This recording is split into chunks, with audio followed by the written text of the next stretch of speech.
Então, mais uma vez, boa tarde a todos e a todas. Só para registrar para quem vai assistir a gravação depois. Então, nós temos esse encontro hoje. Na aula que vem, dia 8, nós teremos encontro presencial, que não será transmitido pelo Zoom. O encontro consiste na apresentação dos casos de direito internacional privado que vão corresponder à nota G2 de vocês. Então, esse caso vai valer 3,7, tá? Esse trabalho. Então, façam o trabalho está ali no AVA, tem bastante tempo para fazer o trabalho. Então, no dia 8, a gente vai ter uma aula presencial. No dia 15 é feriado, nós não teremos aula. E então, na outra semana, nós já teremos a nossa avaliativa pelo Zoom. Então, de forma que esse é o nosso último encontro nesse formato do semestre. Que loucura, né, gente? Estamos em novembro já. Então, na aula de hoje, pessoal, nós vamos tratar a respeito do direito de família internacional, com algumas convenções da AIA sobre temas específicos, tá? E eu vou explicar já já. Então, nós vamos dar continuidade àquela aula que nós tivemos antes da palestra, que tinha o propósito de investigar quais eram as normas aplicadas às relações de família internacional. Na aula de hoje, a gente vai estudar convenções internacionais de cooperação jurídica, ou seja, essas convenções visam dar maior agilidade para casos envolvendo o direito de família. Sejam bem-vindos, Briane, Meline, e entrar aqui, eu acho que era Bruno, Valentina. Boa tarde. Boa tarde. Então, eu vou compartilhar aqui a tela com vocês. Então, nós vamos falar um pouquinho dessa cooperação jurídica internacional. Então, pessoal, o que é, quando a gente fala em cooperação jurídica internacional, nós estamos adentrando no tema a respeito de países que acertam cooperar, ajudar para determinados temas do direito internacional de forma geral. A maioria desses tratados, e talvez a mais antiga forma de cooperação jurídica internacional é a extradição, tá? Que nós não estamos estudando aqui nesse momento. Boa tarde, Meline. Nós não estamos estudando nesse momento, tem um viés muito relacionado ao direito penal. O que é a extradição? A extradição significa o requerimento de um estado ao outro, de um país a outro, para que entregue uma pessoa, para que essa pessoa cumpra pena ou responda a um processo criminal no país do requerente. Então, por exemplo, o Brasil vai pedir a extradição de uma pessoa que praticou um crime no Brasil, um crime que é punido no Brasil, para que ela venha ao Brasil responder a esse processo ou cumpra a pena. Então, vejam que para que isso aconteça, precisa que os estados cooperem entre si. Então, eles fazem tratados de extradição ou prevêem, dentro das suas legislações, uma abertura para que aceitar esses pedidos com uma promessa de reciprocidade, ou seja, ó, manda esse indivíduo para mim, que depois, quando tu me pedir, eu também vou mandar pessoas nessa mesma situação. Então, essa é uma forma de cooperar. Então, os estados propõem se ajudar para alcançar uma maior efetividade no âmbito jurídico. Então, esse é o exemplo da extradição. No âmbito civil, ou seja, no âmbito privado, essas cooperações mais antigas diziam respeito às homologações de sentenças estrangeiras, ou seja, então, os estados buscavam dar efetividade a uma sentença ou mesmo a um ato jurisdicional, por exemplo, uma intimação, uma oitiva de testemunha, e buscavam meios de fazer circular essas decisões ou a busca de uma prova no âmbito internacional, bastante relacionado, portanto, ao direito processual civil. Mas foi no âmbito de família que os países se chocaram, enfim, se depararam, me fugiu o termo, se depararam com situações em que era necessária essa cooperação internacional para a busca de maior efetividade. E, portanto, os países se reuniram para a criação de uma organização internacional. Essa organização internacional tem sede em Haia, na Holanda, e se chama Conferência da Haia, ou seja, o nome da organização, que é uma organização intergovernamental, chama-se Conferência da Haia.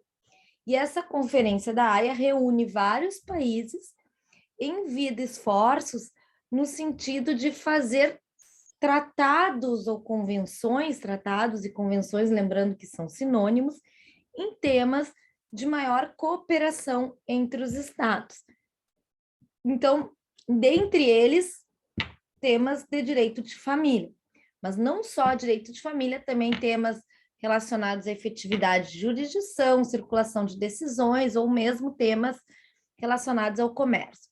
Mas esse direito de família internacional tem se intensificado no sentido de levantar a atenção dos estados para a importância de que haja efetivamente um maior engajamento, já que cada vez mais aumentam-se os casos de direito internacional de família, como nós vimos. Quantos relacionamentos nós enfrentamos em que existe uma pessoa de nacionalidade diferente ou de local de residência diferente, ou mesmo brasileiros que muitas vezes foram morar por determinado tempo em outros países e dali surgiram relações familiares transnacionais ou transfronteiriças nesse sentido. Então, a Conferência da Haia, pessoal, ela tem criação ainda no início do século XX, final do século XIX, início do século XX, e busca, por meio de reuniões, comprometer os estados na criação de tratados internacionais com vistas à uniformização do direito internacional privado. O que é uniformizar o direito internacional privado?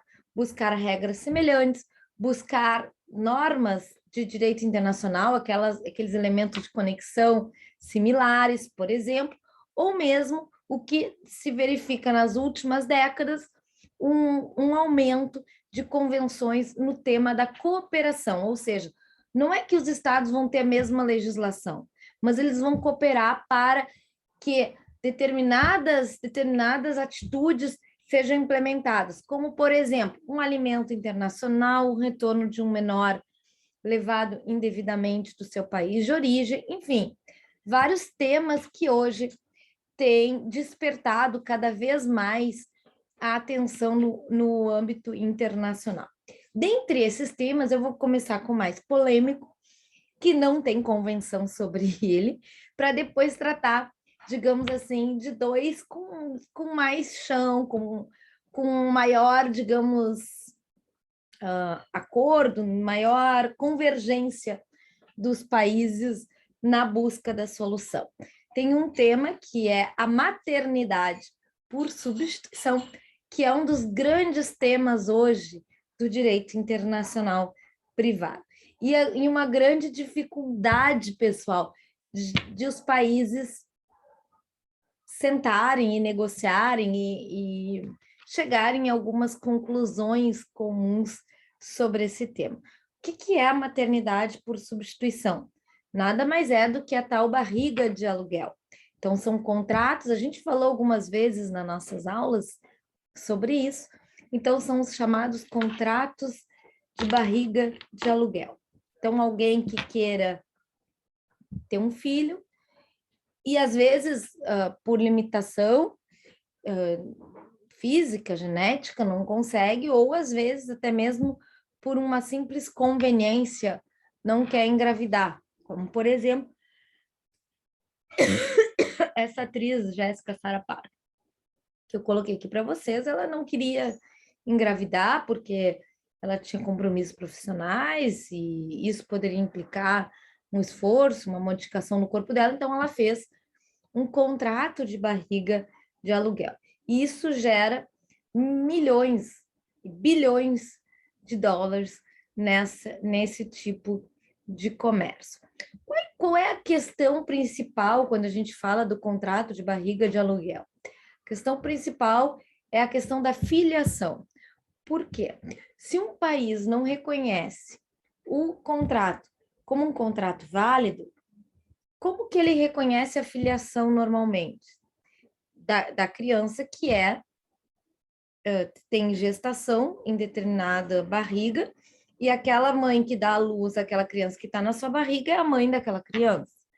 No entanto, se existe um contrato para alugar a barriga daquela pessoa, então a gente poderia pensar que a mãe é não quem está parindo, mas aquela que contratou alguém para parir, ou mesmo não ter mãe, como no caso de dois homens que resolvem contratar uma mulher para ter um filho com material genético de um ou de outro, ou material genético ainda de terceiro.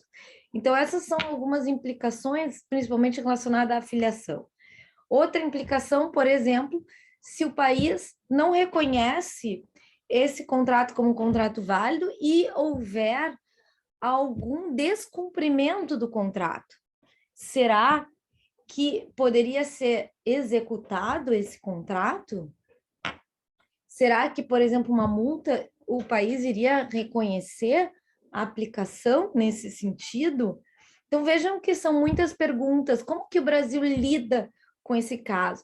Embora internamente, pessoal, o Brasil tem uma limitação pelo Conselho Federal de Medicina. Veja, nós não temos leis sobre isso, nós temos um Conselho Federal de Medicina legislando, talvez fosse até desejável que houvesse uma lei para dar maior segurança jurídica a esse aspecto. O Conselho Federal de Medicina disse, olha, só pode um contrato que seja gratuito, ou seja, sem fins lucrativos e com pessoas da mesma família. Então, não seria possível, em tese, que um terceiro fosse gestacionar, não, como que a gente usaria a palavra?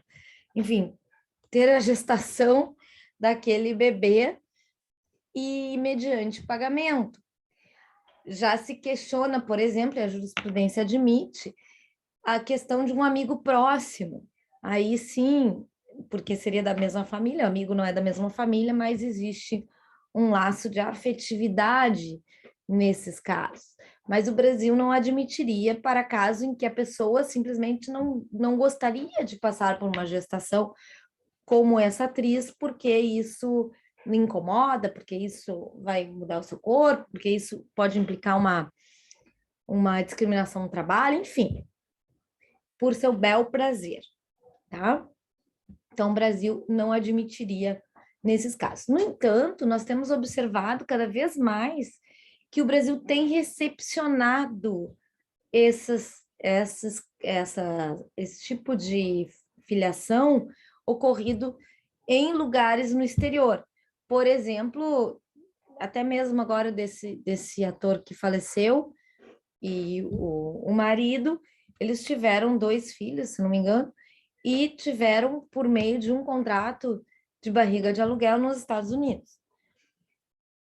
O grande foco de contratação, embora eu tenha falado aqui dos casos nos Estados Unidos, o grande foco de contratação são países da Ásia, principalmente a Índia, tá? E as Filipinas, porque possuem uma legislação mais flexível, principalmente porque os custos são menores em relação aos Estados Unidos.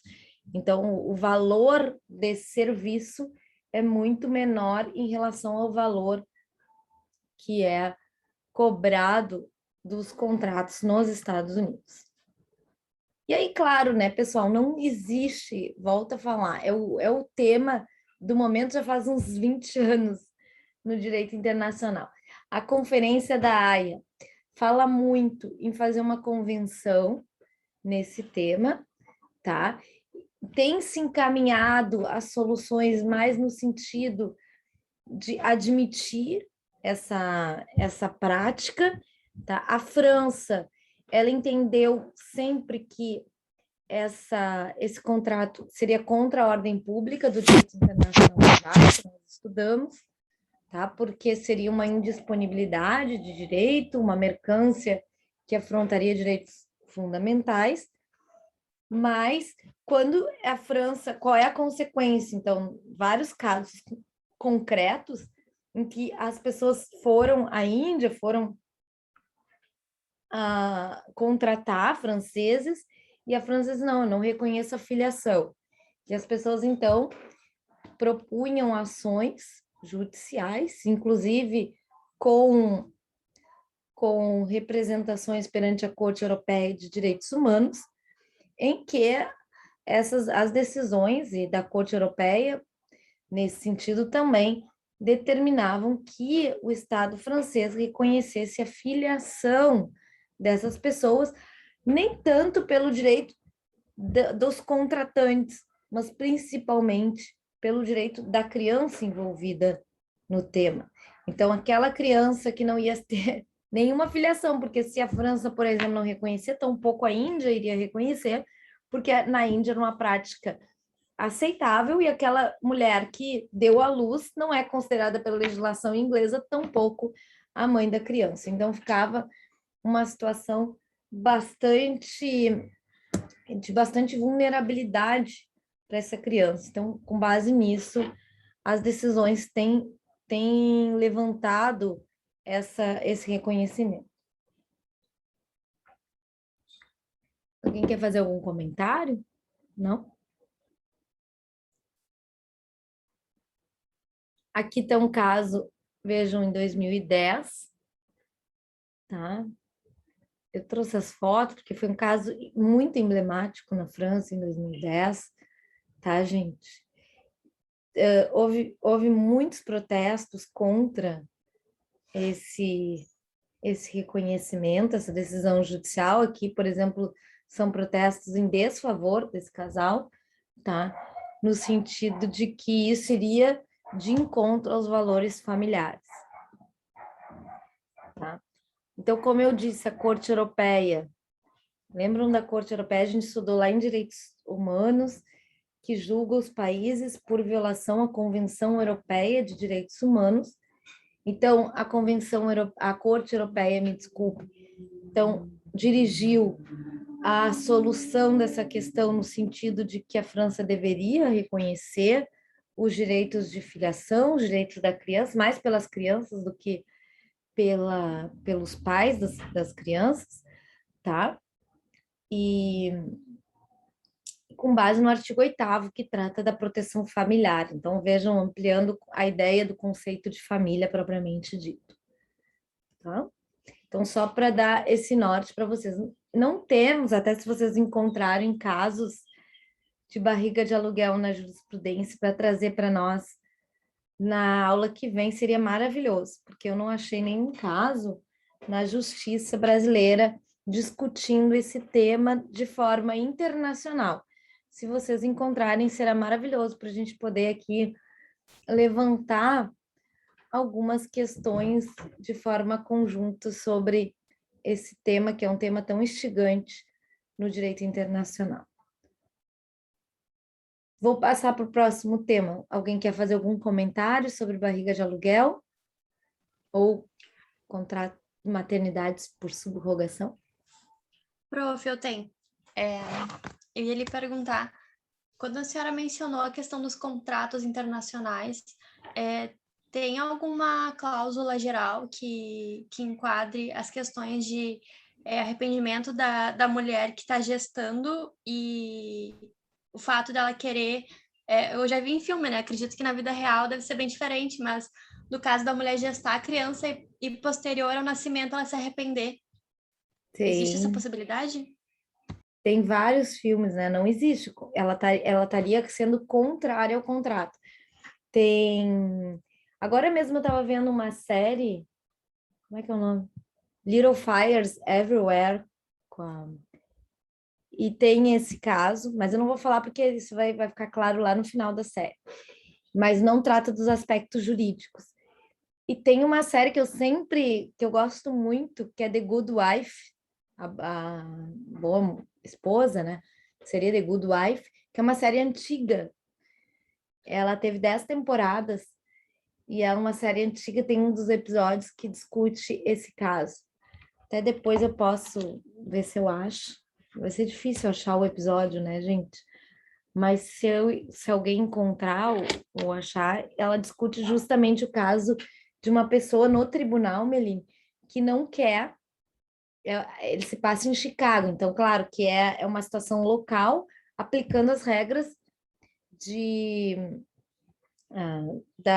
daquele estado americano, né? Que no caso é Illinois, né? E então, assim, ó, eles já se depararam várias vezes, a justiça manda entregar a justiça americana em que os contratos, veja só, nas localidades em que os contratos são válidos conforme a legislação local, tá? Então, a justiça manda entregar a criança. Mas tem casos, a vida real é cheia de exemplos nesse sentido. Certo? Respondi. Obrigada, prof. Agora, no Brasil, não tem casos nesse sentido, mas talvez fosse interessante nós buscarmos, ou mesmo, quem sabe, quem não tem tema para um trabalho de conclusão de curso, estou à disposição para uma pesquisa maior sobre esse tema bem bacana.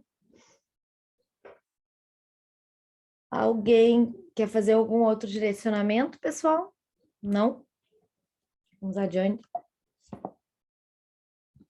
Aí a gente vai trabalhar um outro tema do direito de família, que é um tema importantíssimo, que é a questão a respeito da Convenção sobre Aspectos Civis do Sequestro Internacional de Crianças. Tá? Antes de mais nada, não é sequestro no sentido criminal, então por isso enfatizar aspectos civis. A nomenclatura é péssima, tanto é que é utilizada a nomenclatura mais subtração internacional de crianças, tá? Em Portugal, a terminologia tão pouco é boa que os portugueses traduziram como rapto internacional de criança, e o rapto não tem nada a ver com o que a gente está trabalhando aqui, tá? Mas o que é essa convenção, para que a gente possa já de pronto responder as dúvidas e indagações e curiosidades sobre esse tema, que logo que a gente olha sequestro internacional de criança, já confunde de imediato com tráfico de pessoas, não tem nada a ver com tráfico de pessoas, especialmente tráfico de crianças, que é um problema muito grave e que evidentemente é um problema mundial e merece toda a atenção. Mas aqui nós estamos falando de uma disputa entre familiares a respeito do deslocamento da criança para uma disputa de convivência, de guarda, tá, pessoal? Então, não tem o tráfico de pessoas, significa, sim, o deslocamento para fins de exploração relacionado à exploração sexual, exploração do trabalho, a pessoa com vulnerabilidade, e é colocada nessa situação mediante a sua saída de um país para o outro. Isso é o tráfico de pessoas e o tráfico de crianças. Aqui o que a gente está trabalhando é uma convenção de cooperação internacional em relação a famílias que vêm a se desmembrar, se desestruturar, e há uma disputa envolvendo crianças no seio dessa família. Então, a disputa normalmente entre os genitores, entre pai e mãe. Então, como que isso acontece via de regra? Então, por exemplo, uma mulher que sai do Brasil, tá? Isso se acontece bastante, ela sai do Brasil, então ela, por exemplo, se casa com uma pessoa no exterior, com um homem no exterior, ela vai formar essa família no exterior, ela tem filhos lá, depois o casamento vem a não dar certo, e ela então retorna ao Brasil vejam, não há nada de errado ela retornar ao Brasil. Qual é o grande problema aqui? sem combinar, sem resolver sobre a guarda da criança antes. Então, ela pega a criança e volta ao Brasil. E aí isso leva com que haja uma disputa internacional a respeito dessa criança. Porque o outro genitor é muitas vezes surpreendido por essa decisão de retorno e fica sem o contato com a criança e, portanto, tendo que ir atrás e resolver a questão relativamente à disputa, a buscar essa criança. O que prevê a convenção? O que quer a convenção?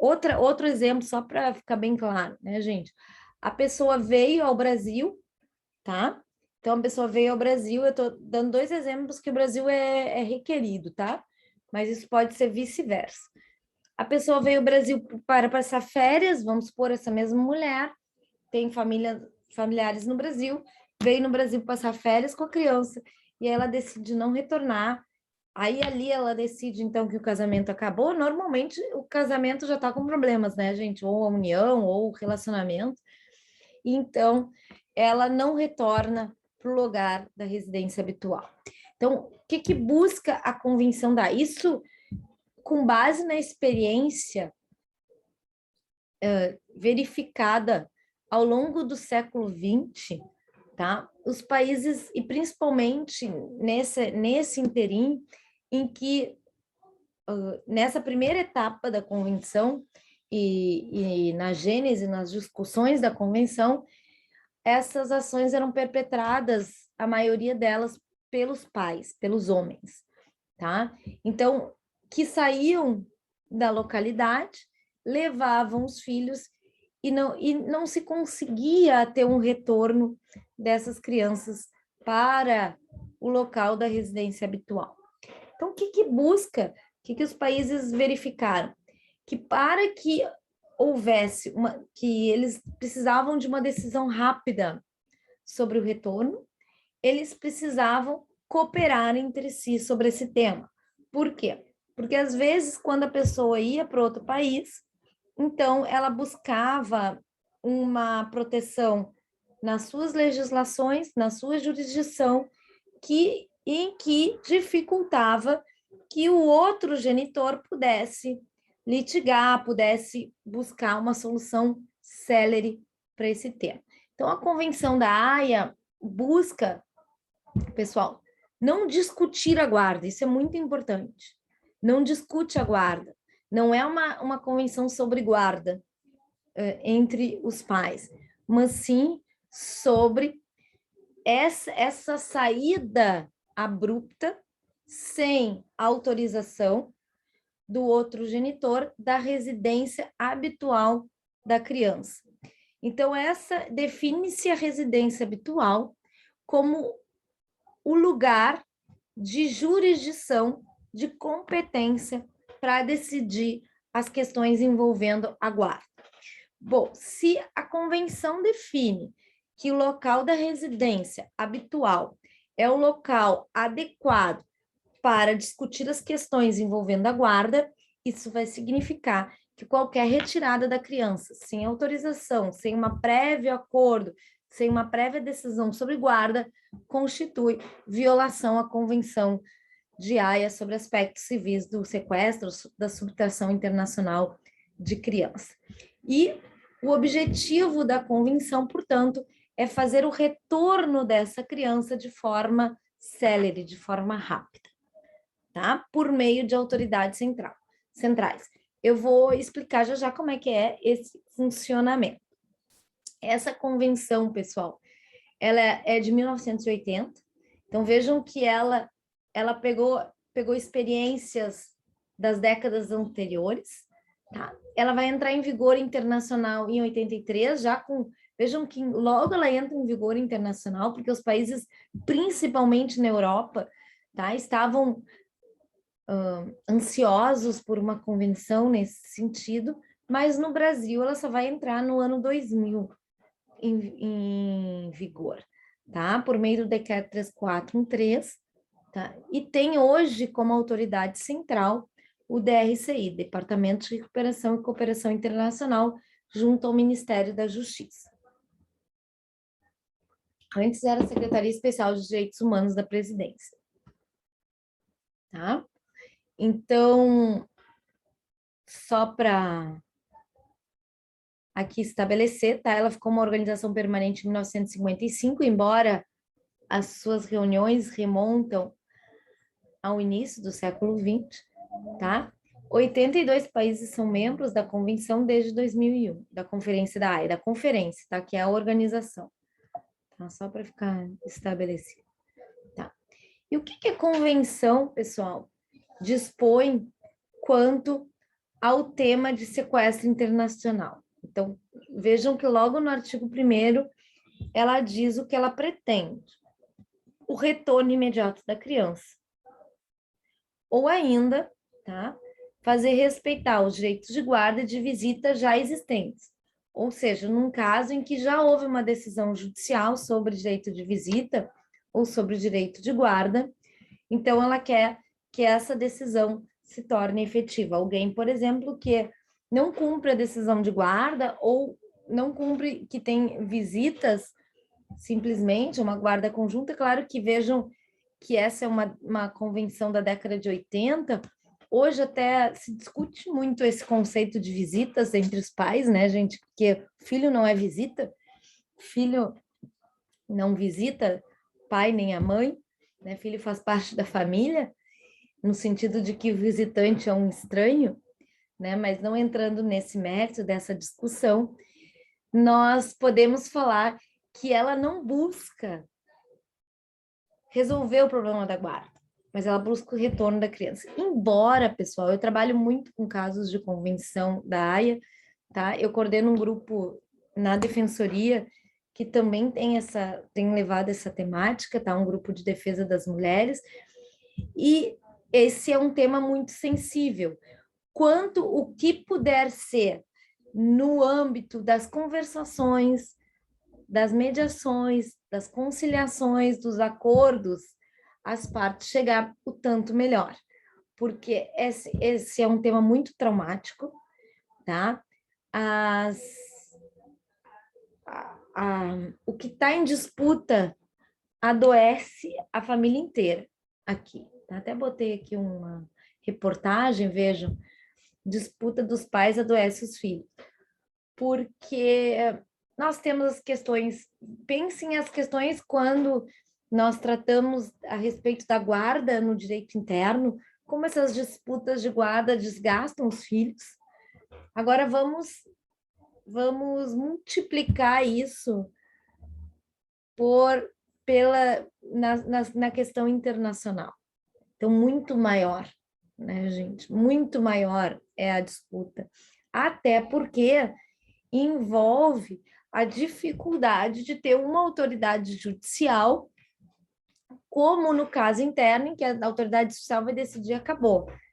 Nós temos várias questões que são aqui transversais ao tema que está sendo objeto da convenção. Por quê? Porque aí tem as questões das relações entre os próprios pais, tem as questões relativas ao pagamento, muitas vezes, dos alimentos, a questão relativa à dificuldade do outro genitor nas questões migratórias e de trabalho na terra de origem, a questão das diferenças culturais, enfim, as questões envolvendo, muitas vezes, questões de violência doméstica, enfim, tudo isso que nós conhecemos muito bem no direito de família, mas que no âmbito do direito internacional se intensifica em razão de haver aí um choque de culturas muitas vezes muito maior, né? Choque de, pelo menos de leis, a gente já viu que né, gente? Alienação parental, de um lado, tudo isso aparece nessa disputa.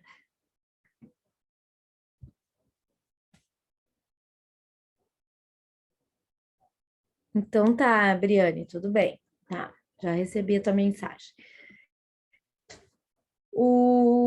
Aqui eu trouxe alguns dados, pessoal, não tem dados atuais. Eu até vou fazer uma reunião essa semana eu vou lá na ACAF, que é a Autoridade Central Brasileira, eu vou ter uma reunião com eles essa semana em Brasília, mas eu não tenho os dados atuais, até depois eu vou ver se eu consigo esses dados, mas de dezembro de 2018, tá? Isso alterou, hoje o Brasil tem também mais casos ativos, então houve esse aumento de casos ativos em relação a casos passivos. Antigamente era o contrário, tá?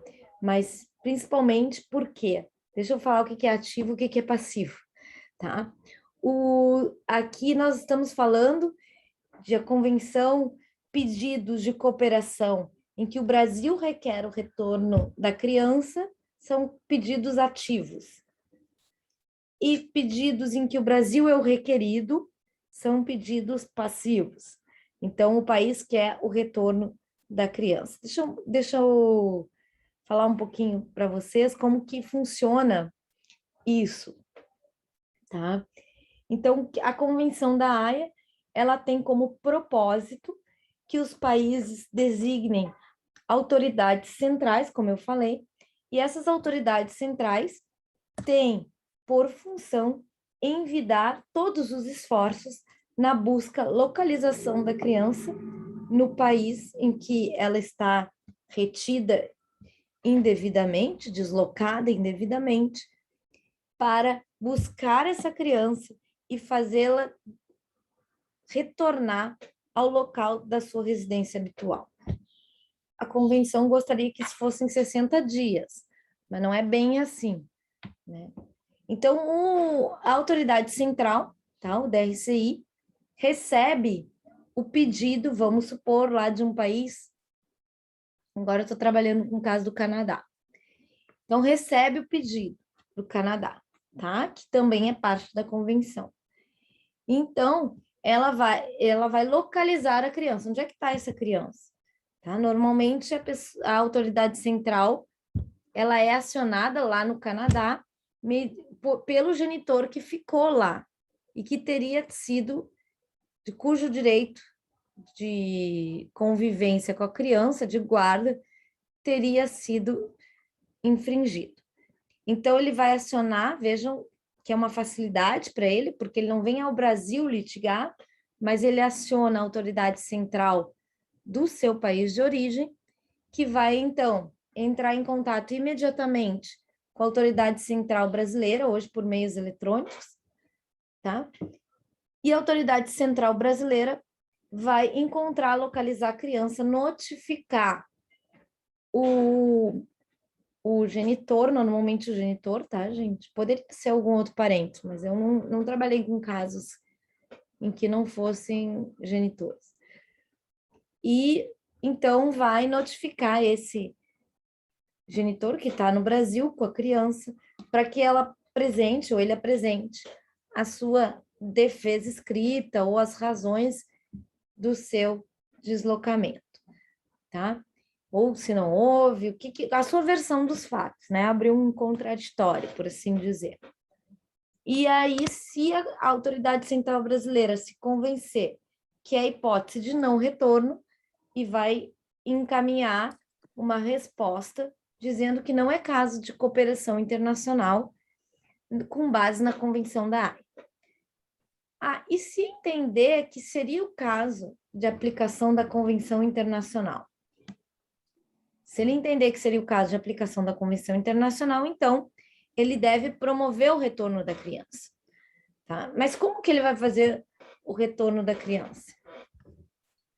Nesse caso, pessoal, ele não tem como ir buscar, sempre que a gente fala, né, pessoal, de uma medida efetiva de uso de força, só quem tem monopólio da força é a autoridade judicial.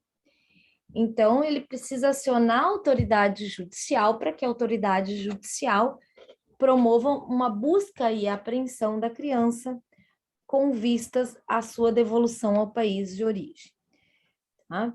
Então, a autoridade central quem é? É o Ministério da Justiça, né? Um órgão do Ministério da Justiça que é o Departamento de Recuperação e Cooperação Jurídica Internacional.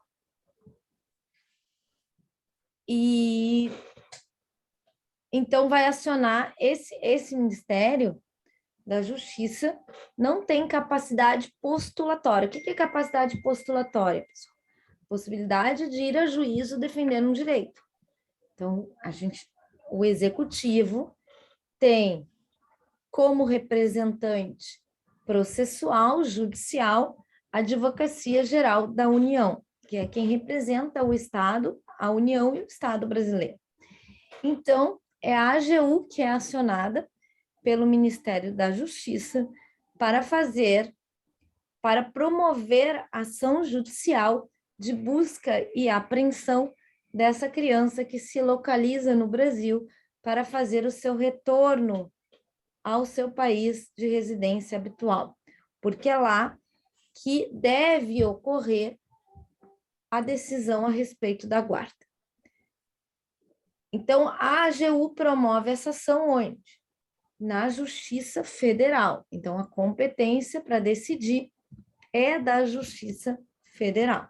Então, a Justiça Federal, com a intervenção do Ministério Público Federal, já que é um caso envolvendo crianças, tá, menores, então, com a intervenção do Ministério Público Federal, a Justiça Federal vai decidir de primeiro grau, o juiz federal de primeira instância, vai decidir a respeito desse pedido de cooperação internacional. Vejam que não é o pedido de guarda, é o pedido de cooperação jurídica internacional.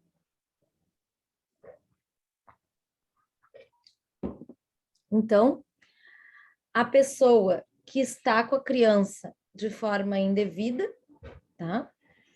Ela é citada, é notificada para fazer entrega voluntária da criança. Se ela não faz, ela tem um prazo de contestar, ela é parte adversa, tem prazo de responder, contestar essa ação de busca e apreensão, que inclusive pode ter uma liminar favorável, tá? Então, nesse momento, algumas dessas pessoas se dirigem, por isso aqui estou contextualizando apenas, a Defensoria Pública da União para que faça a defesa desses casos. Vai que eu fico cuidando. Tá.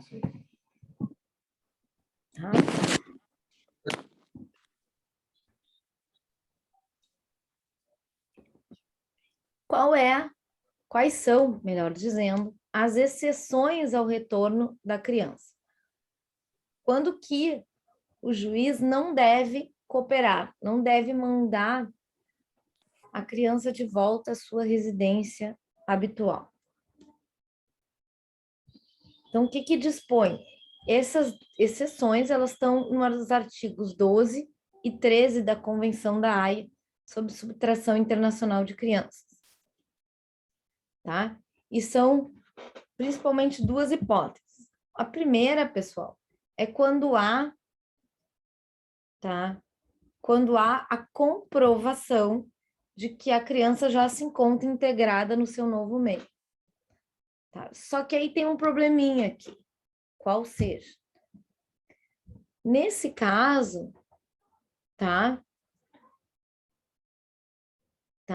se aqui nós temos um prazo, pessoal, para o solicitante requerer a cooperação internacional, que é o prazo de 1 ano da data de transferência, veja, para que haja o retorno imediato sem investigar se a criança se encontra integrada no seu novo meio.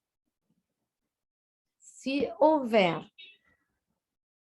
o envio indevido da criança, transferência ou a retenção indevidas, e o termo que se usa em inglês é left behind, tá?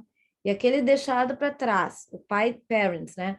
O pai ou a mãe deixado para trás, que ficou, que seria o subtraído, digamos assim, tá? Ele fizer imediatamente solicitação de retorno, imediatamente, leia-se um prazo de 1 ano, então o juiz ou autoridade administrativa não pode investigar se a criança já está ou não inserida no seu novo meio. Mas se aquele pai ou aquela mãe fizer a solicitação de retorno após o período de 1 ano, então a mãe ou o pai que são aqui os que trouxeram a criança indevidamente, podem alegar que ela já se encontra integrada ao novo meio.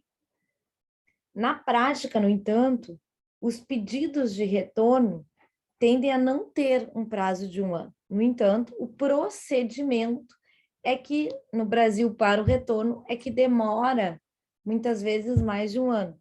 E aí isso, claro, traz esse prejuízo para as crianças. Elas realmente já estão integradas num novo meio, mas essa não é uma justificativa válida, porque o pedido de retorno teria sido feito antes de 1 ano.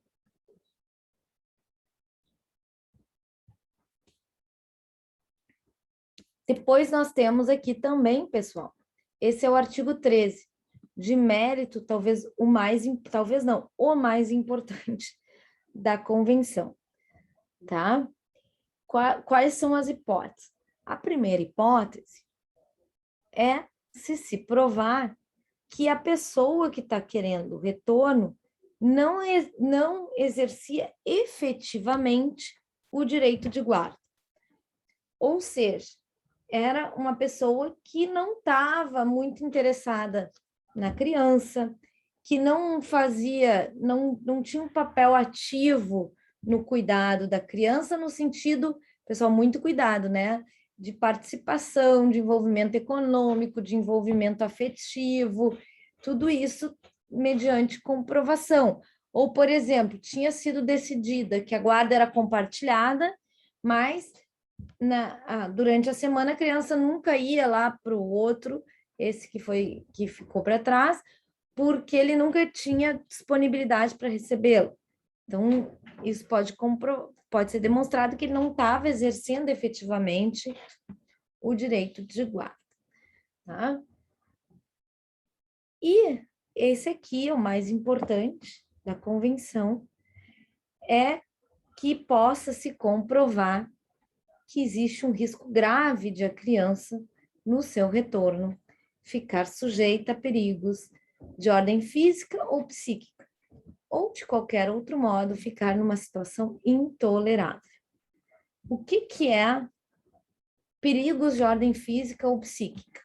E o que é ficar numa situação intolerável? Vejam que a convenção não dispõe de critérios objetivos, mas ela dá simplesmente um marco interpretativo ao julgador. Tá? Então, a jurisprudência tem decidido que casos de violência doméstica, mesmo contra, isso até foi uma questão discutida no relatório de boas práticas da convenção, da Conferência da Haia, porque eles dizem assim, mas se for apenas violência contra a mãe, não coloca a criança numa situação de risco. Hoje o entendimento é que também a violência contra a mãe expõe a criança a uma situação intolerável. Tá? Então, casos de violência doméstica, claro, abusos de todo sentido, né, que a criança possa ter sido submetida, mas aqui o grande problema são as questões de prova, né, pessoal? Então, a questão precisa ficar bem caracterizada para que... E aí é que o ônus da prova é de quem alega. Então, quem está alegando a exceção de não retorno é aquele quem está subtraindo a criança, né? Quem está sendo notificado para devolver. Tá? E aqui, pessoal, essa última parte trata a respeito da oitiva da criança sobre o tema. Então, ela ser ouvida sobre um processo tão importante que trata, em última análise, ela é a principal interessada. Interfere demais, né, Zay? Na condição da criança, com certeza.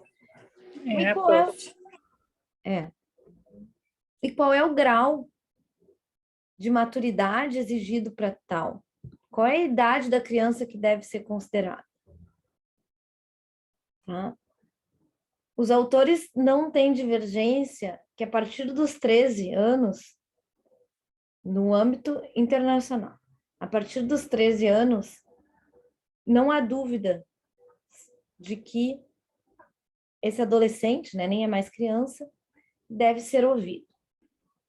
Menos de 7 anos, eles entendem que não é aconselhável, não deve levar em consideração. O grande problema é entre os 7 e os 13 anos. Entre 7 e 13 anos de idade no âmbito internacional. No Estatuto da Criança e do Adolescente, a gente pode aqui dizer que é uma norma de ordem pública interna e que a criança com 12 anos deve sempre ser ouvida, tá? E a sua opinião ser levada em consideração. Aí, claro, nós temos aí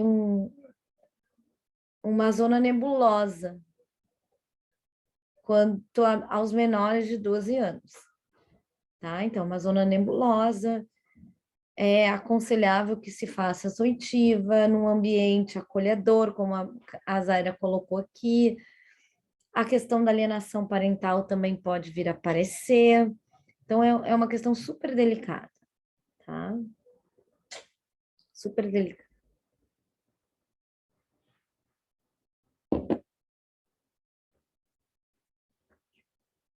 Então, eu trouxe aqui alguma jurisprudência. As jurisprudências hoje, pessoal, tendem a ser mais no sentido do retorno das crianças, tá?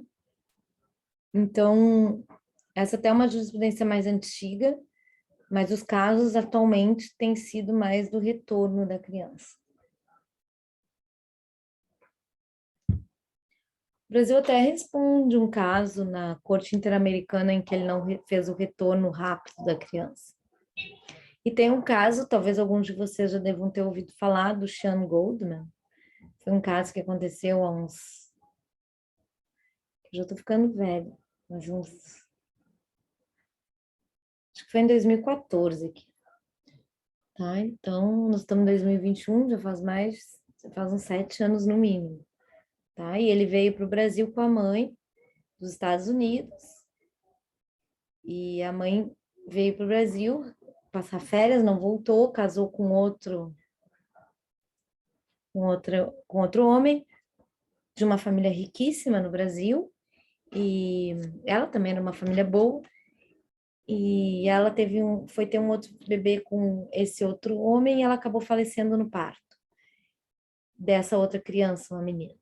E aí envolveu, enfim, grandes redes de televisão, o rapaz, esse Sean Goldman, e ele agora está com o pai nos Estados Unidos e tem muitas mágoas, até tem umas reportagens mais recentes, que ele foi entrevistado com a avó, ou das pessoas no Brasil que lutaram para que ele ficasse, enfim.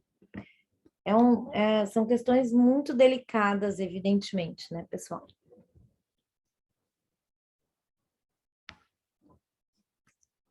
Aqui tem mais uma jurisprudência, tá, pessoal, que eu trouxe para vocês sobre o caso da AIA. Vocês podem fazer esse caso lá no trabalho, se tiverem dificuldade de procurar, quem não tem tanta intimidade com a busca ativa de casos lá na jurisprudência dos tribunais, pode usar esse caso aqui no Superior Tribunal de Justiça, tá? Então, aqui está falando também de um caso que a pessoa vinha e voltava nesse aspecto e teria acontecido um consentimento tácito do genitor, tá, a respeito da convivência das filhas no Brasil, tá? E aí, aquilo que a gente estava falando, então ele não exercia a guarda efetiva e o Brasil, então, entendeu que não era o caso do retorno das crianças, era o caso de aplicar a exceção da Convenção da Haia.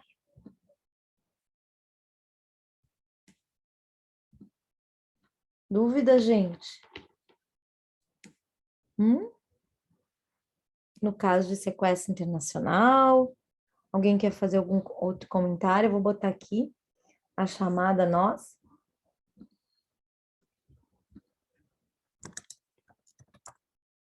No site. Alguém quer fazer algum outro comentário? Não? E aí, pessoal, eu quero falar um pouquinho sobre o outro caso, tá? Um outro tema de direito de família internacional, que demanda também dos estados uma busca de cooperação internacional, que diz respeito aos alimentos. Se a gente pensar, também é um problema de grande importância privado, tanto a disputa entre os pais a respeito, no final das contas, da convivência da criança, quanto a disputa a respeito de alimentos, é um problema privado, mas que desperta o interesse para a cooperação em razão de envolver crianças, sobretudo, ou pessoas em situação de vulnerabilidade, como é o caso dos alimentos internacionais. Quem precisa de alimentos é quem justamente não pode prover a sua subsistência. Então, precisa que outra pessoa com a qual ele tem uma relação normalmente familiar, né, lhe pague, lhe deva alimentos. Os alimentos são tão importantes na seara privada que a Constituição Federal admite, né, pessoal? A única prisão é da obrigação alimentícia. Se do depositário fiel já caiu, o STF fez uma leitura, né, pessoal, em conformidade com a Convenção Americana, que nós estudamos lá em Direitos Humanos, e já caiu essa prisão do depositário infiel. Então, a única prisão admitida é a prisão para a questão da obrigação alimentar. Mas claro que por que eu trouxe isso? Apenas para retratar e ilustrar a grande importância do tema de alimentos, porque não há extradição para fins, tá, pessoal? Não há aqui cooperação para fins de prisão. A cooperação para fins de pagamento da prestação alimentícia. Tá? Então, eles vão cooperar nesse sentido. Tá? O Código de Processo Civil, pessoal, ele recentemente trouxe essa competência internacional, ou melhor dizendo, jurisdição internacional, quanto à possibilidade do credor de alimentos acionar a justiça brasileira para buscar uma prestação de alimentos. Isso não era claro no Código Civil de 73, porque o artigo 88 não direcionava essa possibilidade, tá? Então, tratava da competência do réu unicamente, do domicílio do réu, e aí era a lei de alimentos que dizia que o credor podia acionar no seu domicílio. Só que aí havia uma discussão, será que a lei de alimentos está falando de alimentos apenas no âmbito interno ou está falando de jurisdição? Então, havia uma certa dúvida quanto a esse aspecto. Então, o credor ele pode acionar aqui no Brasil. E mais, pessoal, mesmo que o credor não esteja no Brasil, e o réu tampouco, mas se o réu tiver vínculos no Brasil, a justiça brasileira também pode ser acionada. Vamos supor que ele tenha muitos imóveis no Brasil, embora ele tenha domicílio em outra localidade, né, no momento da interposição da demanda, ele não tenha domicílio no Brasil. Mas ele ter imóveis no Brasil, recebendo rendas, essa decisão que vai conceder alimentos se torna efetiva. Porque o que se busca no final das contas? Uma execução patrimonial, uma prestação patrimonial. Então, nesse sentido, é importante a efetividade dessa decisão. Possibilitar o acesso do credor à justiça e possibilitar, claro, a efetividade da decisão judicial nesse sentido. Tá? Então, eu tive um caso até uma vez na defensoria, eu sempre trago esse caso para retratar um pouquinho uma situação fática, né, pessoal? Em que uma pessoa chegou e disse o seguinte, olha, eu quero processar o pai do meu filho, para ele me pagar alimentos, ele mora na Alemanha. E eu quero que ele me pague alimentos logo, porque a minha vizinha processou o pai do filho dela, e o pai do filho dela foi preso, porque não pagou alimentos. Eu disse, tá. Mas olha só, não é a mesma coisa. Por quê? Porque para a gente processar o pai do seu filho, a gente tem que processar ele lá na Alemanha. Ou a gente vai processá-lo aqui no Brasil, e se a gente processar ele aqui no Brasil, o que vai acontecer? Até podemos propor uma ação de alimentos na Justiça Estadual, né? Essa ação aqui, o credor tem domicílio no Brasil. E ele propõe uma ação na Justiça Estadual. O juiz estadual vai dar a ação. Imediatamente o juiz estadual vai mandar realmente o pai da criança pagar alimentos. Só que aí, essa decisão judicial, ela não é efetiva fora do território nacional. O que ela vai fazer com essa decisão? Ela vai ter que promover execução lá na Alemanha. Então, não é bem assim. Achar que é muito fácil, né? Muitas vezes ganhou e não levou, porque vai ter uma decisão muito bonita mandando pagar, mas não vai ter efetividade. Até pode dizer sob pena de prisão, mas a justiça alemã que vai ter que executar. Alguém tem que levar lá na justiça alemã para essa execução da sentença. Então, não é tão simples assim. E os estados, de forma geral, os países, reconheciam essa grande dificuldade para o credor de alimentos em fazer com que o devedor, que tivesse residência em outra localidade, pagasse. Porque se o credor está precisando tanto de alimentos, ele não é uma pessoa abastada, ou até pode ser abastado, né? Ou, por exemplo, aí o filho do Mick Jagger, né? Claro. Mas muitas vezes esse credor tem limitações quanto à possibilidade de litigar fora do seu domicílio. E aí, por essa razão, os estados decidiram cooperar a fim de buscar uma maior efetividade no cumprimento dessas decisões. E a convenção mais recente sobre o tema, que até revogou a Convenção de Nova York, que eu vou falar aqui, tá? É a Convenção da Haia, que foi feita lá no âmbito da Conferência de Haia, que nós estudamos, de 2007. Tá? Então, em 2007, nós tivemos uma convenção sobre esse tema, mas desde a década de 60 já existe tratado internacional sobre isso, tá? Essa é a mais recente. Garganta seca, tá? E essa é a mais recente.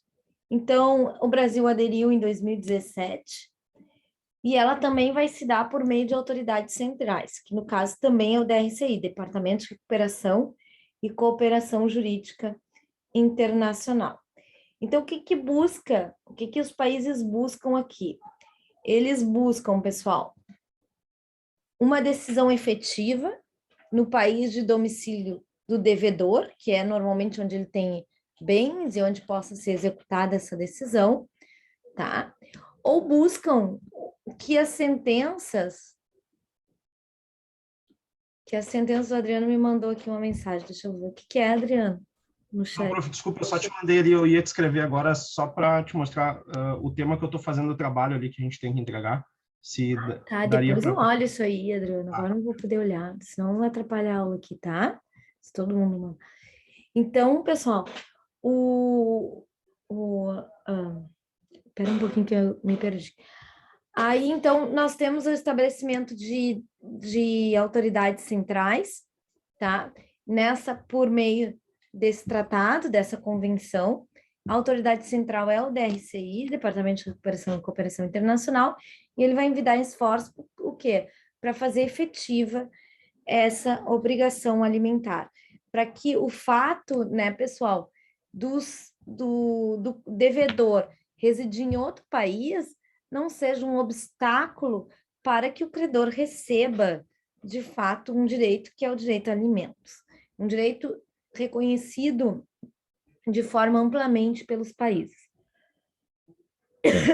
Essas discussões dessa convenção foram muito bacanas, tá? Eu tive a oportunidade de conversar e não fui à Haia, mas trabalhei com pessoas que foram, e um dos entraves muito grandes no sucesso dessa convenção, vejam só, era a questão a respeito da assistência jurídica gratuita, tá?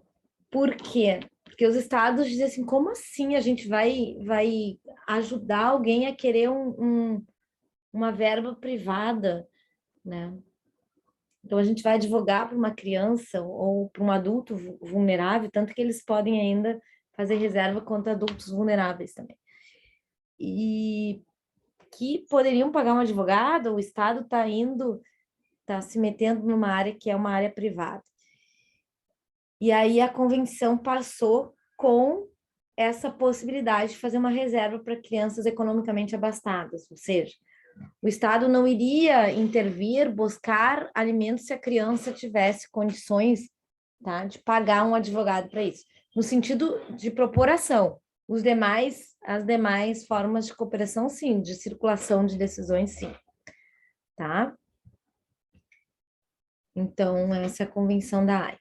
O Brasil fez, pessoal, reserva no artigo 21, parágrafo 1º, a linha E da Convenção, porque ele entende que ninguém poderia escolher o Brasil para uma competência a respeito de reconhecer uma decisão se não tivesse os casos ali previsto no Código de Processo Civil para a competência brasileira, para a jurisdição brasileira.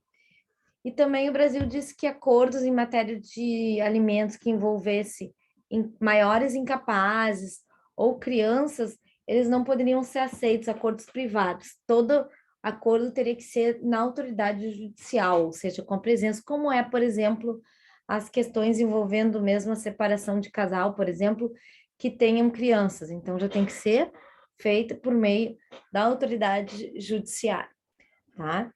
E o Brasil coloca também, de forma bem ampla, a possibilidade de aplicação de obrigações alimentares. O Brasil não tem tanto problema com isso, relativo a parentescos que não seja de pai e filho. Então, o Brasil admite de forma bem ampla, isso também era uma questão, os países tinham limitações para reconhecer a aplicação da convenção se envolvesse, por exemplo, adultos vulneráveis, tá? Então, por exemplo, uma pessoa idosa que fosse requerer alimentos do seu filho. Então, eles tinham mais interesse apenas da criança em relação aos pais, tá?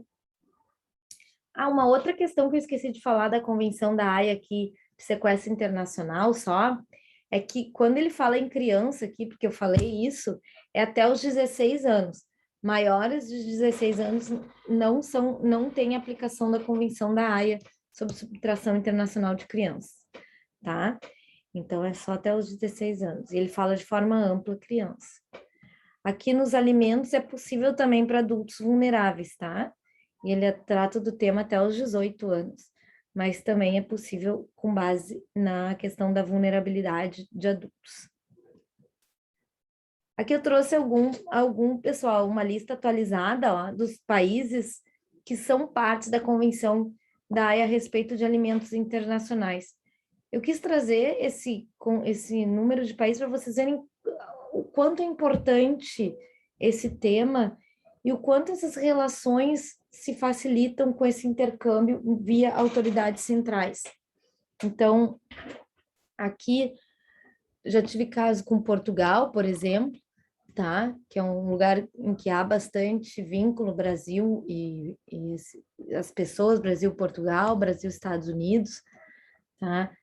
Tem se observado a Alemanha também, bastante casos envolvendo questões familiares internacionais. Então, como é importante, efetivamente, que os países estejam interligados e com disposição para a cooperação relativamente a esses temas. Antes da Convenção da Haia de 2007, existia desde a década de 50, lembra que eu falei 60, mas 65 foi quando veio o decreto do Brasil, mas desde 56, a Convenção de Nova York sobre prestação de alimentos, tá? Hoje, com a Convenção da Haia, são poucos países, a Ucrânia, se não me engano, um outro país, que são apenas membros da Convenção de Nova York, tá? Hoje se aplica mais a Convenção da Haia mesmo sobre prestação alimentícia, tá?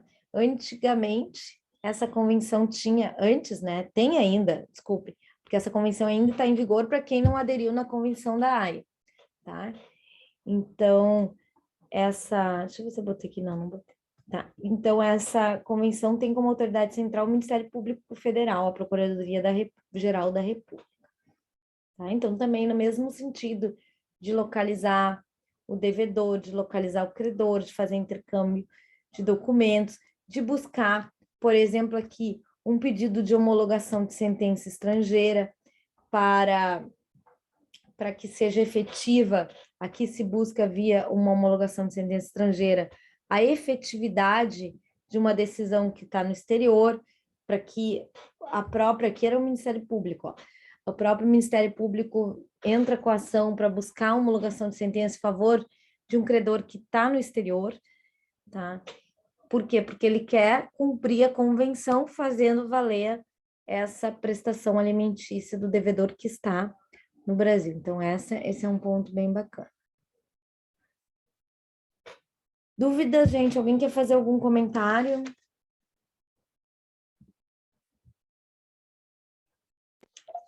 Professora, eu fiquei um pouquinho com dúvida, foi com relação assim. Então, se eu tiver um caso hoje de solicitação de alimentos, eu entro na justiça, vamos supor, aqui, hoje, agora, aqui em Porto Alegre, aí eu entro na Justiça do Estado pedindo normalmente, mas que forma que eu peço essa intervenção da cooperação? Que realmente eu não entendi muito bem. Tá, excelente pergunta. O teu devedor está no exterior? Sim, está no exterior. Então, tu já vai, primeiro, tu vai imediatamente requerer que se aplique a convenção para o DRCI. Então, tu vai direto no DRCI, tu vai aqui, deixa eu compartilhar minha tela com vocês podem ir. Às 18 horas, queremos para agendar a colocação. Aí tu vai direto no DRCI, que é o Departamento de Recuperação de Ativos e Cooperação Internacional, tá?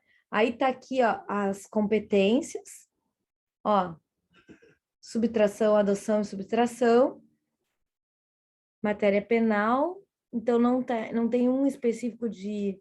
Então tu vai aqui, ó, coordenação de cooperação jurídica internacional.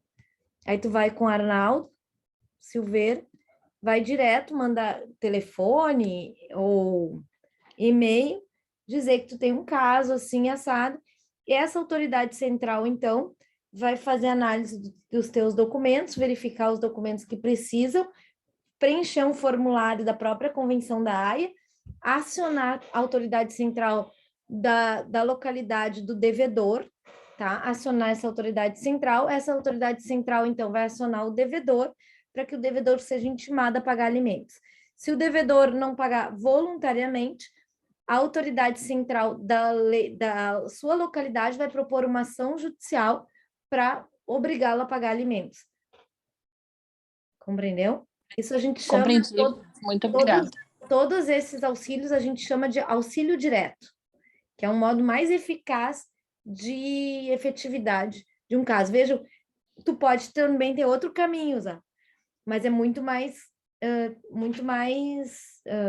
como se diz, moroso, mais dificultado, que é propor uma ação aqui de alimentos, fazer uma carta rogatória para o teu devedor, olha só, quase vai demorar mais de anos só para citar essa pessoa no exterior, né?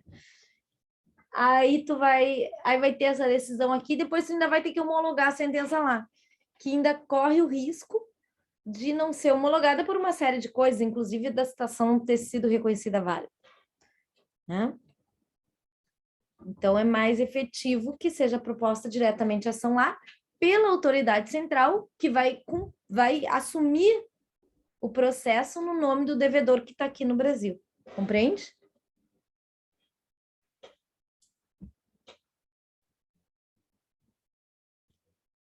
Jóia. Então, aqui, só para mostrar para vocês, ó. Jóia. Então, aqui, ó, pessoal. Então, eu tenho aqui material para vocês depois, ó. Tem um jornalzinho da Cooperação em Pauta, que é um jornalzinho do departamento ali, sobre esses temas que nós vimos da AIA. Tem aqui, eu vou passar, agora não dá tempo de eu passar, já são 10:07. Senão tem um videozinho da AGU Explica sobre sequestro internacional de crianças. Tem aqui a reportagem de alimentos da Convenção da AIA. Tem um programa de entrevistas explicando esses alimentos, tá? E aqui uma reportagem da Conjur criticando a decisão da Corte Europeia. Eu não compartilho com essa conclusão, mas trouxe material para vocês. E um fórum aqui sobre a opinião de vocês sobre maternidade e substituição. Tá bem? Aí que tem, a gente já mostrou esse infográfico de casamentos, tá? E a situação. Então tá aqui o material de vocês sobre o tema. Dúvida, gente? Comentários? Então tá, tenham todos, já tá no nosso horário, tenham todos uma boa noite.